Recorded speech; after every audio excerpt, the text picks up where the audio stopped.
Assalamualaikum warahmatullahi wabarakatuh. Pada kesempatan kali ini, saya akan membahas bisnis model Canva, pengantar kewirausahaan dari pengertian, tujuan, manfaatnya, serta contoh-contohnya. Pengertian bisnis model Canva adalah strategi pengolahan bisnis dengan melibatkan desain dan gambar.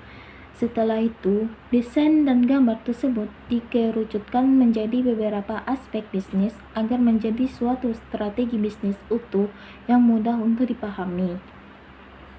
Metode ini sangat sederhana jika dibandingkan bisnis plan pada umumnya. Dengan bisnis model Canva, kita bisa memetaskan alur strategi bisnis dengan lebih efektif dan sederhana sehingga mudah untuk dipahami. Tujuan pembuatan bisnis model Canva. Tujuannya yaitu tujuan yang tertentunya akan memudahkan perusahaan merancang perencanaan proses bisnis sehingga menetapkan keputusan dan memvalidasi poin-poin penting dalam bisnis seperti sumber daya alam atau manusia, aktivitas hubungan kerja dengan pihak luar, pendapatan, hingga pengeluaran yang harus dikeluarkan.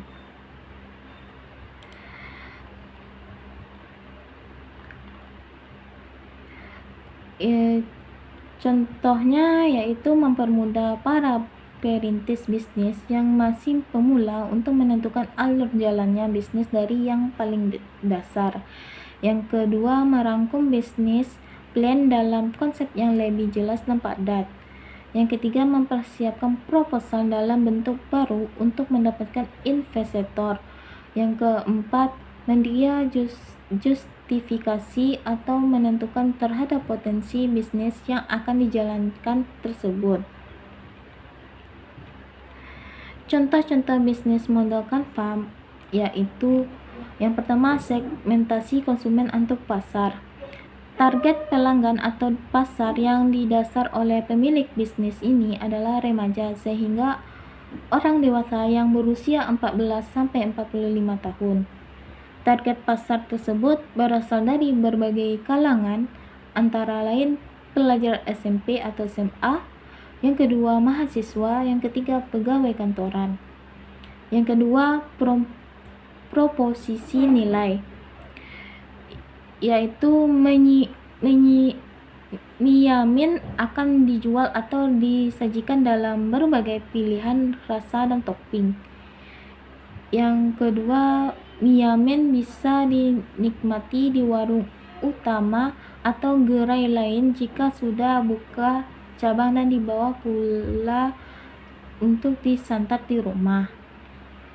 Yang ketiga, jalur pemasaran atau promosi, yaitu aplikasi pemasaran makanan online, Gojek, Grab, Shopee Food. Yang kedua, festival kuliner. Yang ketiga, pameran di instansi. Yang keempat, media sosial, bisa di Instagram, Facebook, YouTube, dan TikTok. Yang keempat, hubungan atau relasi dengan pelanggan. Yang pertama, potongan harga 25% khusus untuk pembelian ketiga dan kelipatannya. Yang kedua, promo gratis minuman khusus untuk pemesanan menu mie spesial komplit. Yang ketiga, potongan harga khusus untuk pameran atau festival. Yang keempat, berbagai macam promosi menarik untuk pembelian khusus melalui aplikasi online.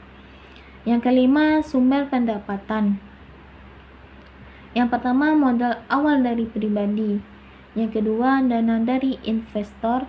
Yang ketiga, penjualan makanan. Yang keempat, penjualan side dish atau makanan pendamping. Yang kelima, sistem bagi hasil dari kerjasama apabila sudah ada.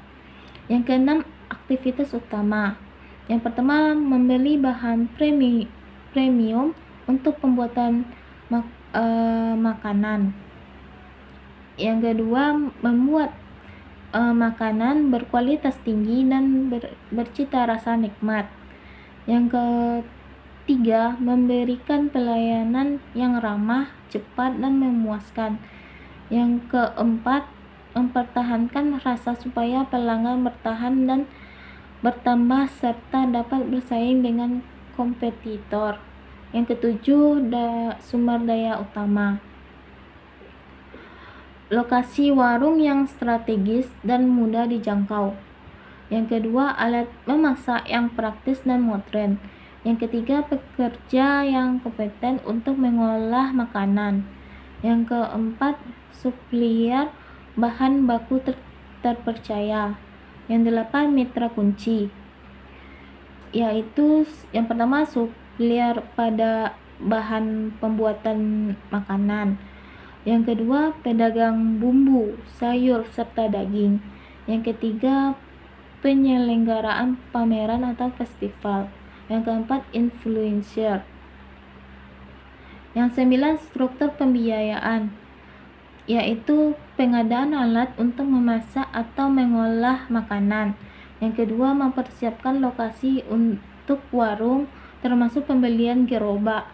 Yang ketiga, pengadaan bahan baku. Yang keempat, persiapan anggaran untuk pemasaran dan promosi meliputi opening, promosi, festival, dan pameran kuliner serta tawaran untuk kerjasama. Manfaat bisnis model kanvas. Yang pertama, meminimalisir risiko kekeliruan dalam eksekusi bisnis. Yang kedua, mempersingkat penulisan rencana bisnis perusahaan. Yang ketiga, meningkatkan fokus perusahaan terhadap poin penting perencanaan bisnis. Tips cara membuat bisnis model kanvas. Yang pertama,